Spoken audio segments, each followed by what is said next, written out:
मित्रों नमस्कार। मित्रों, आज का यह वीडियो जॉन मिल्टन की जीवनी तथा उनकी रचनाओं पर आधारित है, जो इस प्रकार है। 9 दिसंबर 1608 को लंदन में पैदा हुए जॉन मिल्टन 17वीं सदी के सबसे प्रमुख और प्रभावशाली कवियों में से एक थे। एक बच्चे के रूप में वो एक असाधारण छात्र थे और 16 साल की उम्र तक उन्होंने पहले ही लैटिन और अंग्रेजी दोनों में कई कविताओं की रचना कर ली थी। 1625 में मिल्टन ने कैम्ब्रिज के क्राइस्ट कॉलेज में प्रवेश लिया, जहां उन्होंने धर्मशास्त्र, भाषा और राजनीति सहित कई विषयों का अध्ययन किया। उनका सबसे प्रसिद्ध काम पैराडाइज लॉस्ट 17वीं शताब्दी की खाली कविता में लिखी गई एक महाकाव्य कविता है, जो आदम और हव्वा के पतन और भगवान के खिलाफ शैतान के विद्रोह का वर्णन करती है। इस काम को पूरा होने में 1 दशक से अधिक का समय लगा और इसे अक्सर अंग्रेजी साहित्य के महानतम कार्यों में से एक के रूप में उद्धृत किया जाता है। मिल्टन के अन्य कार्यों, जिनमें पैराडाइज रीगेट और सैमसन एगोनिस्ट्स शामिल हैं, का आज भी अध्ययन और जश्न मनाया जाता है। अपनी साहित्यिक उपलब्धियों के अलावा मिल्टन एक प्रमुख राजनीतिक व्यक्ति भी थे। अंग्रेजी गृहयुद्ध के दौरान वो प्योरिटन क्रांतिकारियों के समर्थक थे और उन्होंने भाषण और प्रेस की स्वतंत्रता के लिए बहस करते हुए कई प्रभावशाली ट्रैक्ट लिखे। दुर्भाग्य से मिल्टन का जीवन व्यक्तिगत त्रासदी से भी भरा हुआ था। 1652 में उन्होंने अपनी पत्नी मैरी पॉवेल को खो दिया और उनके 3 बच्चे बचपन में ही मर गए। इन कठिनाइयों के बावजूद वो 8 नवंबर 1674 को अपनी मृत्यु तक अपने काम के प्रति समर्पित रहे। अंग्रेजी साहित्य और राजनीतिक विचार में जॉन मिल्टन के योगदान को कम करके आंका नहीं जा सकता। उनका काम दुनिया भर के लेखकों और विचारकों को प्रेरित और प्रभावित करता रहा है, जिससे वह अपने समय के सच्चे प्रतीक और इतिहास में एक स्थायी व्यक्ति बन गए हैं। जॉन मिल्टन एक अंग्रेजी कवि और लेखक थे, जिनका जन्म 9 दिसंबर 1608 को लंदन में हुआ था। वो अपने माता पिता की तीसरी संतान थे, जो धनी जमींदार थे। मिल्टन ने अपनी प्रारंभिक शिक्षा घर पर निजी शिक्षकों से प्राप्त की और फिर क्राइस्ट कॉलेज, कैम्ब्रिज में दाखिला लिया। 1632 में मिल्टन ने अपनी पहली प्रमुख कविता On the Morning of Christ Nativity प्रकाशित की, जिसमें यीशु मसीह के जन्म का जश्न मनाया गया।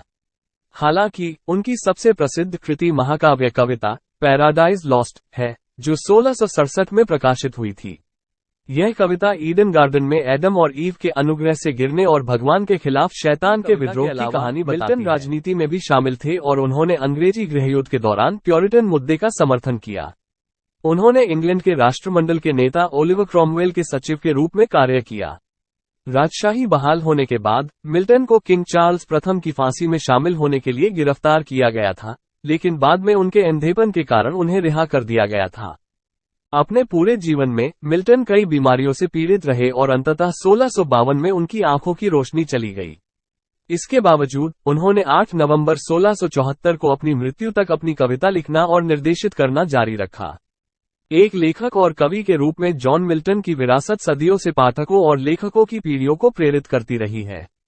उनकी रचनाएं जटिल विषयों और विचारों का पता लगाने और हमारे आसपास की दुनिया से जुड़ने के लिए साहित्य की शक्ति का प्रमाण है। जॉन मिल्टन एक प्रभावशाली अंग्रेजी कवि, लेखक और सिविल सेवक थे, जो 17वीं शताब्दी के दौरान रहते थे। 9 दिसंबर 1608 को लंदन में जन्मे मिल्टन की प्रारंभिक शिक्षा उनके परिवार की प्योरिटन मान्यताओं के कारण घर पर ही हुई। उन्होंने कैम्ब्रिज विश्वविद्यालय में अध्ययन किया और लैटिन, ग्रीक और इतालवी सहित कई भाषाओं में पारंगत हो गए। मिल्टन की सबसे प्रसिद्ध कृतियों में उनकी महाकाव्य कविताएं पैराडाइज लॉस्ट और पैराडाइज रीगेट शामिल हैं। ये रचनाएं अपने शानदार गद्य और अच्छाई बनाम बुराई, मुक्ति और मनुष्य के पतन के विषयों के लिए पूजनीय है। मिल्टन का एक और उल्लेखनीय कार्य उनका राजनीतिक निबंध एरियोपेगिटिका है, जिसमें वह सरकारी सेंसरशिप के खिलाफ तर्क देते हैं और स्वतंत्र भाषण के महत्व का बचाव करते हैं। अपने पूरे जीवन में मिल्टन को कई व्यक्तिगत और राजनीतिक संघर्षों का सामना करना पड़ा, जिसमें उनके बाद के वर्षों में अंधापन भी शामिल था। इन बाधाओं के बावजूद उन्होंने 8 नवंबर 1674 को अपनी मृत्यु तक महान साहित्यिक योग्यता के कार्यों को लिखना और बनाना जारी रखा। मिल्टन का प्रभाव पूरे साहित्य जगत में महसूस किया जा सकता है और उनके कार्यों का आज भी अध्ययन और जश्न मनाया जाता है।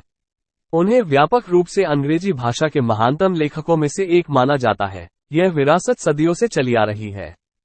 मित्रों, इस वीडियो को देखने के लिए आपने अपना बहुमूल्य समय निकाला, इसके लिए आपका बहुत बहुत धन्यवाद। मित्रों, यदि यह वीडियो आपको पसंद आता है तो इसको लाइक करें, अपने मित्रों में शेयर करें और यदि आपको इस वीडियो से कोई लाभ मिलता है तो ऐसे ही वीडियो पाने के लिए इस चैनल को सब्सक्राइब करें।